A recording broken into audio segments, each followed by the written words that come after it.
If you are, can you unmute? Or không có anh Linh, chị Tâm Nguyên, are you on? Okay, rồi, không. I think they may be down in a minute. Right, I'll share the. Go ahead, Dương.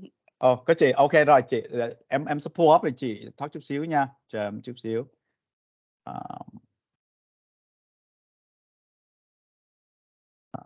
Big IDP, rồi, can everyone see? Actually, can I? Ok rồi. So early on thì các trưởng đã nhận được cái email từ trưởng anh Thư, our tổng thư ký đã gửi ra rồi. So just a quick history. A year or so before COVID, Hội đồng lãnh đạo, which is the National Leadership Council, has approved and at their direction, thì Ban chấp hành Trung ương implemented it at the direction to implement what we call a continuing professional development. And the whole idea is us as các huấn luyện viên của phong trào, we are teachers of faith, we're teacher of the religion and also with aspect của phong trào. And just as any profession, any teachers, in order for you to continue to stay current, there must be an effort for us to continue to have opportunities to strengthen our skills, assess our abilities, học thêm những kiến thức, practice and draw on những cái công việc mà nó pertain to cái factory status của phong trào. And many of you are professionals in your own field, and you will know that for you to hold an active license, there is a continuing professional development component to it, so that you can stay current with the trend, with the development của phong trào, etc. And so at the guidance của bên Ban Nghiên huấn Trung ương, they lay out the policy, and then we implement the policy. Now, as we implemented 1 year, and that's when many of the huấn luyện viên, rather, you recall, we implement the thẻ huấn luyện viên. And then at that moment, COVID hit, which limits many of our abilities. Part of that limits our ability to continue to pursue the retreat, to attend conferences, and etc. And so our continuing professional development program was then waived for those years, the duration. Now that Phong Trào has fully resumed in person, many of the parishes and Phong Trào has fully bounced back from the COVID pandemic, and we're moving on. Then it is time as well to re-implement this process as all of our staff have to continue on. And so with that, Ban Nghiên huấn Trung ương had laid out the guidance, and you have that in the document here. But I'll invite chị Tâm Nguyên là Phó Ban Nghiên huấn Trung ương to go over mainly the requirements that had set off and mainly the reason why. And so I'll zoom in on there. Rồi em mời chị Tâm Nguyên nha chị. Dương hả? Thì chị bán lại cho em luôn đó chứ. Thực sự là cái policy này, cái guideline này, em xin lỗi. Tâm Nguyên xin lỗi, là cái guideline này là Ban Nghiên huấn với bên huấn luyện viên mình đã nói qua rồi, và mình đã gửi ra 2-3 lần rồi get feedback from các huấn luyện viên. Rồi cái xong mình gửi lại cái mình finalize cái document này và được gửi ra một lần nữa. Thành ra mình không có ngồi đây mình read through nếu mà Dương muốn. Nhưng mà nếu mà ai có câu hỏi gì đó thì bên Ban Nghiên huấn có thể trả lời. Còn bây giờ hiện giờ cái document này á, mình đã pass vào bên Ban chấp hành Trung ương để Ban chấp hành Trung ương sẽ implement như trưởng Dương nói. Thành ra tất cả các câu hỏi gì thì các trưởng có thể nếu mà khi mà Ban chấp hành Trung ương implement đó, có câu hỏi gì cứ directly hỏi Ban chấp hành Trung ương hoặc là gửi về cho Ban Nghiên huấn nếu mà muốn clarify. Nhưng mà cái document này nó rất là short và simple. Thì nếu mà trưởng Dương muốn one more time to go over briefly những gì mà trưởng Dương nghĩ là implement và cần nhấn mạnh cho mọi người kiểu như là notice á, để khi mà Ban chấp hành Trung ương gọi là mở những cái event hoặc là encourage các huấn luyện viên to attend certain thing để fulfill cái requirement, thì trưởng Dương có thể tiếp tục nói. Rồi em cảm ơn chị. Rồi thì cũng giống như các huấn luyện viên, those who have attended the town hall, this has been formulated and worked on. Thì mainly là đưa ra 3 cái area. Nhất là service commitment. As a huấn luyện viên, we have a responsibility tiếp tục commit and đồng hành với phong trào whether it be đoàn, liên đoàn, trung ương, service the certain hours đối với phong trào, and có cái hiện diện trong những cái sa mạc huấn luyện, tại là huấn luyện viên thì phải hiện diện trong sa mạc huấn luyện. So ban Nghiên huấn đã outline cái đó. The others tiếp tục đào sâu in cái lĩnh vực specialty của mình, or những cái tài liệu nó đã có sẵn rồi, so that you know it, and then dedicate those hours, at least 8 hours in terms of teaching those specialty. So đưa ví dụ như someone chuyên về thánh kinh, and then they do a lesson trong sa mạc về thánh kinh, hay là chị Thanh Tâm, for example, her specialty, and be able to share that. Rồi có cái component là tham dự cái hội nghị Joshua đã outline. And cuối cùng, actually this is not an updated one yet. It's called spiritual growth here. But đại khái là tham dự những cái retreat, có những người cố vấn hoặc spiritual director để mà cùng đồng hành với mình. So that's thì cái điều kiện mà đã outline và các huấn luyện viên phong trào đưa ra. Rồi, so in terms of the implementation, để mà thi hành, thì trong cái thông báo ngày hôm nay đã gửi ra, thì mọi người cũng đã thấy trước nhất, để mà có được cái huấn luyện viên faculty, so Ban chấp hành Trung ương đã sort of refresh trở lại hết. If you're huấn luyện viên in active status, những ai mà đi cái Joshua vừa rồi, you have requested, những ai đã nhận được rồi, you have your huấn luyện viên faculty card, which means you are now, you have the faculty to huấn luyện trong sa mạc. Những ai mà chưa có, please read through here. It outlines the process để mà cho các trưởng to request cái thẻ huấn luyện viên, so that you can begin huấn luyện trong sa mạc, and what that entails. And then once you're you have the faculty card, you have now the next cycle, năm 2023 đến 2026, which is a 3-year duration for you to fulfill those requirements hồi nãy mà mới đã trình bày as per bên Ban Nghiên huấn. And chặp nữa thì Trưởng Khánh sẽ đi qua chút xíu sort of the program để mà continue cái công việc này như thế nào. So để real quick cho mọi người thôi nha. So những ai chưa trong cái announcement N2208 Ban chấp hành Trung ương đã đưa ra, all members của phong trào 18 plus huấn luyện viên Anh huấn trưởng, you need to enroll in the membership system, cái mà Trưởng Châu hồi nãy đã trình bày. So that's your first piece, you need to do that. Trong cái announcement Trưởng Anh Thư gửi tới hôm nay has clear instruction on how, or if you stuck with, contact Trưởng Đạo. And then second, you need to enroll into the VEYM EDU Center. It's the platform where a lot of our virtual classroom are on. A lot of our training camp are hosted on there. And also this is where we're going to have the CPD, Continuing Professional Development Program, hosted there. And that's where you would need to keep track and measure your progress in there. And so there's the link in there. You click on it, it'll take you to it. And then if you click on the link second to that here, it'll take you to a page with instruction on how to enroll and be able to log in. You can log in with, I believe, Facebook, Google, or VEYM email. And then once you're in there, chapter Trưởng Khánh sẽ demo, you will need to enroll in the course called huấn luyện viên CPD 2023 đến 2026. In order for you to be able to log in, you would need a enrollment key, and your liên đoàn trưởng has that key.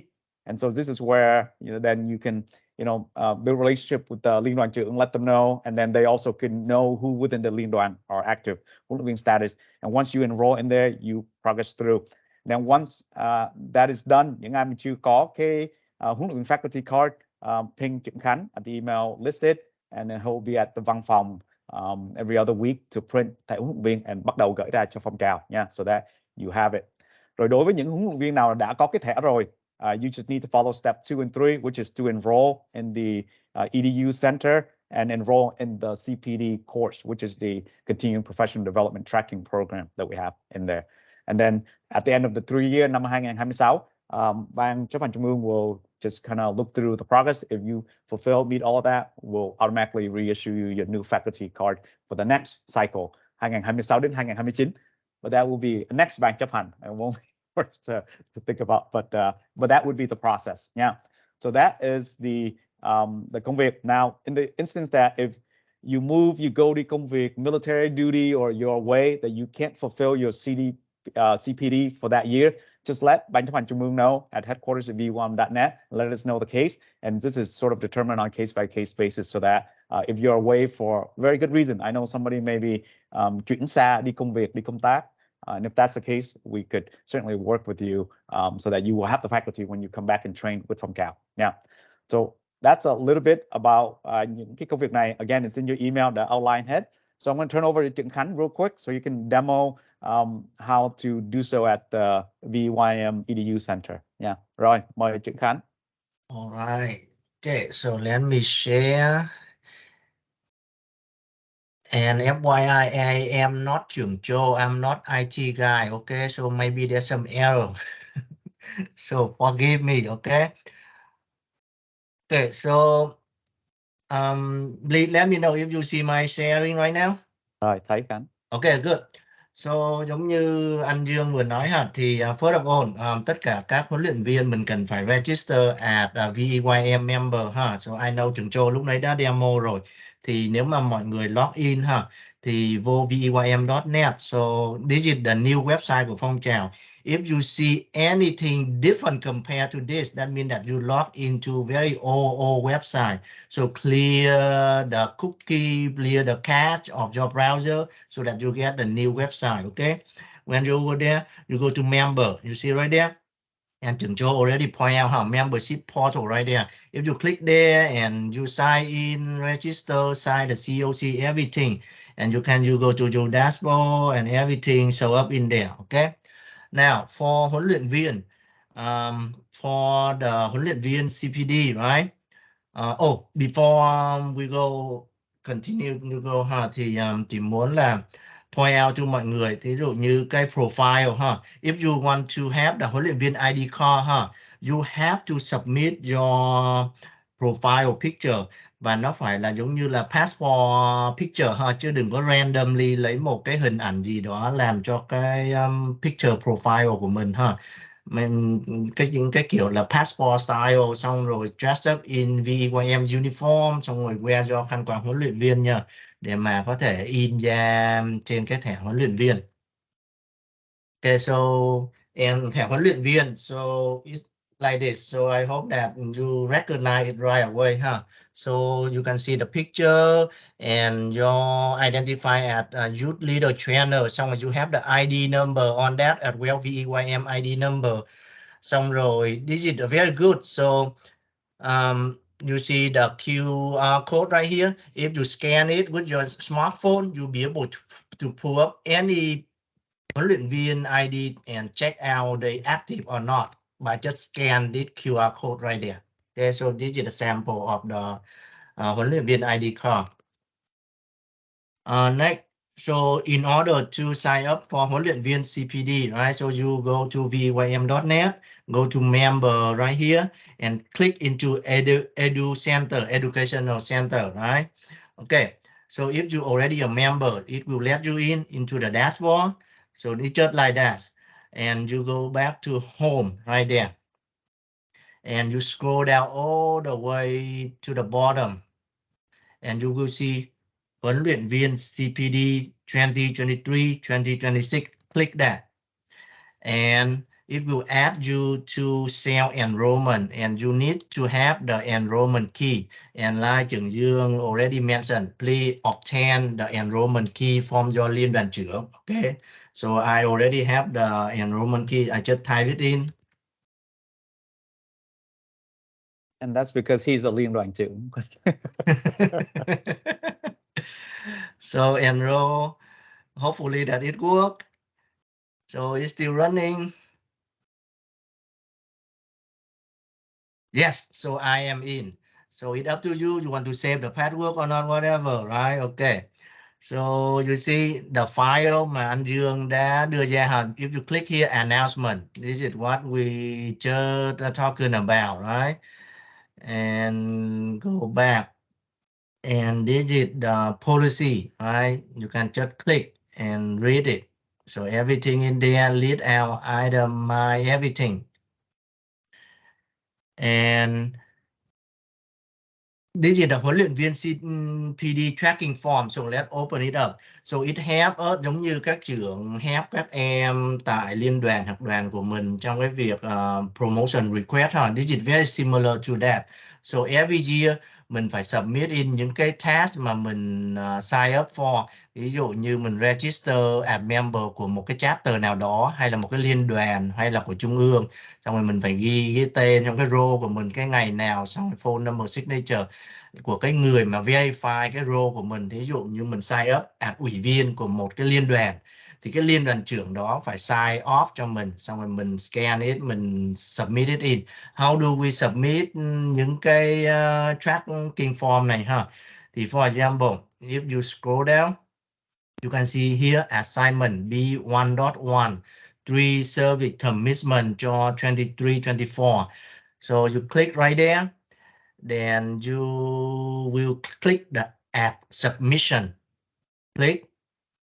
Okay, then you just upload the form that has been signed off by the liên đoàn trưởng or by the đoàn trưởng or by chủ tịch của phong trào according to whatever tab you request to sign off, and you upload in here and click save, so it will store into the database, and ban chấp hành trung ương sẽ verify at the end of the year. So that very simple demo. So maybe I pause right here. If you have any question, maybe this is a good time to add question.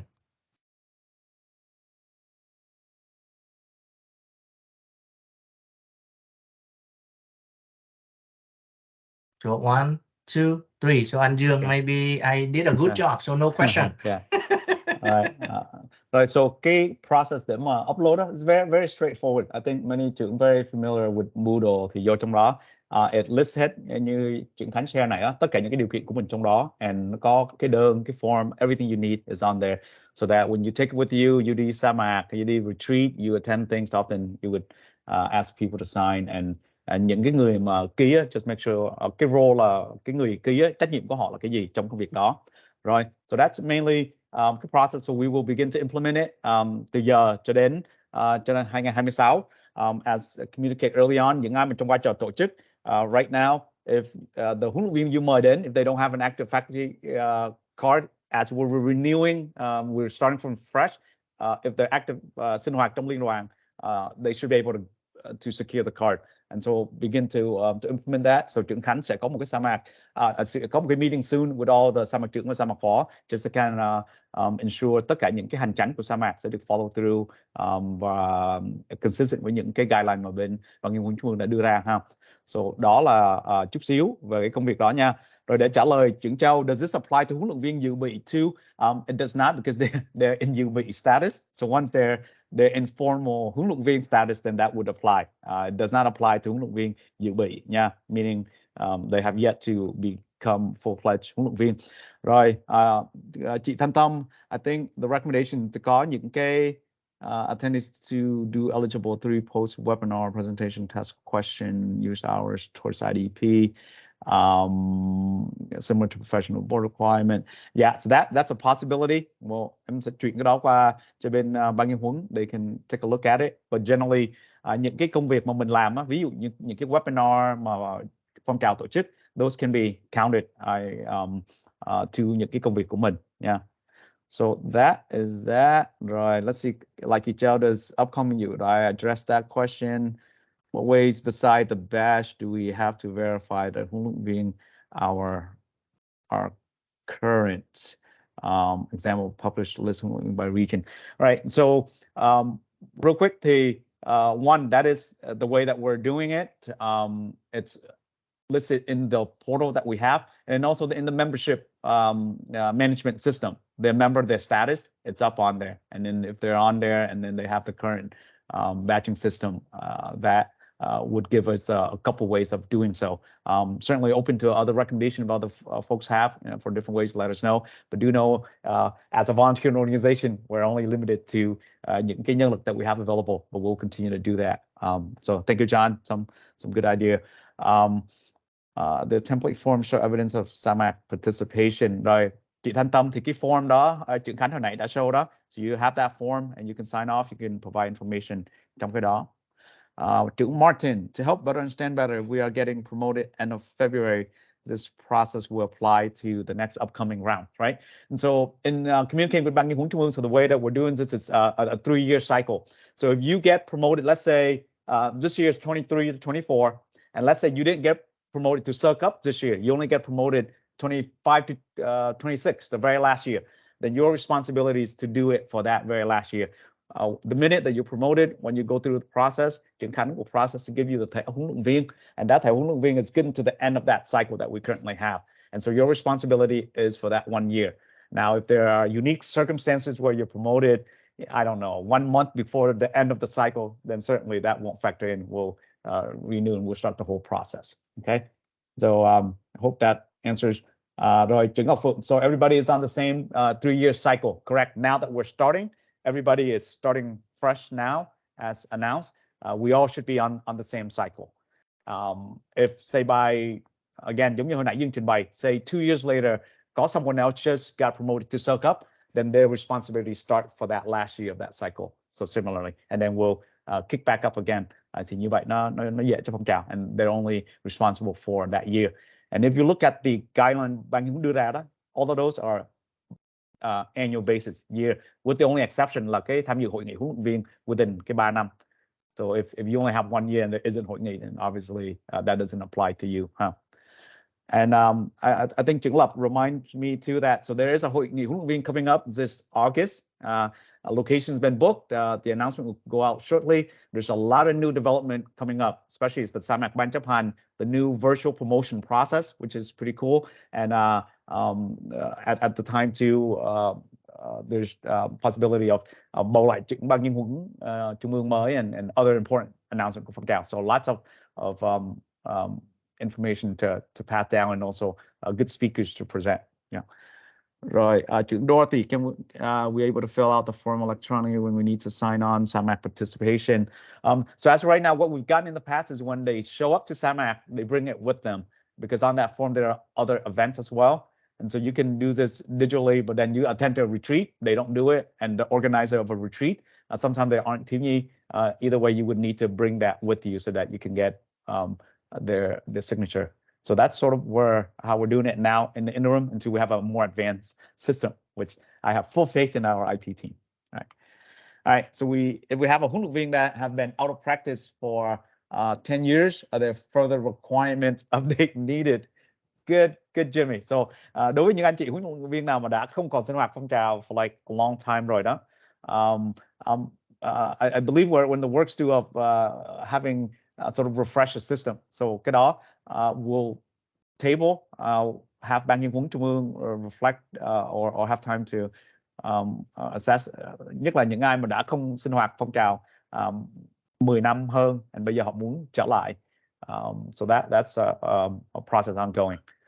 Or if anh Linh or bên chị Tân Nguyên có further development thì cho tụi em hay. Yeah. Rồi, thank you.